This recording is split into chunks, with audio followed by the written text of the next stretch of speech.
जरांगे असं म्हटले की राज्यात जर अस्थिरता निर्माण झाली तर त्याला फडणवीस जबाबदार असतील. ही परिस्थिती आणखी चिघळू देऊ नका. यामध्ये जे उपोषणाला बसतात ते त्यांची भूमिका मांडतात. लोकशाहीमध्ये संविधानाने त्यांना तो अधिकार दिलेला आहे, त्याच्यामुळे त्यांनी त्यांचं मत मांडलेलं आहे.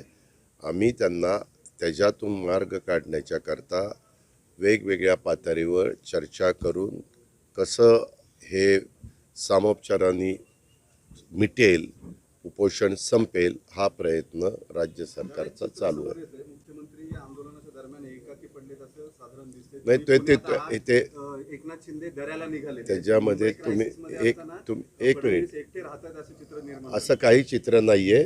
कालच आम्ही मुंबईमध्ये होतो, आज एक दिवस पुण्याला आलेलो आहे, उद्याही मुंबईला जाणार आहे. काय आपल्याला अडचण नाही. आपल्याला एक माहिती का, हे आरक्षण कधी दिलेलं आहे?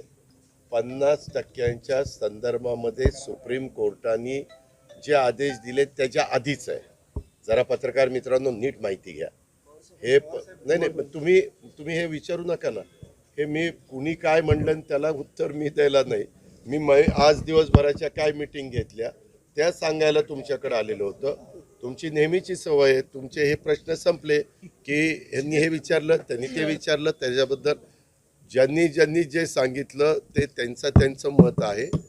त्या मताशी माझा तसा काही दुरान्वय पण संबंध नाही.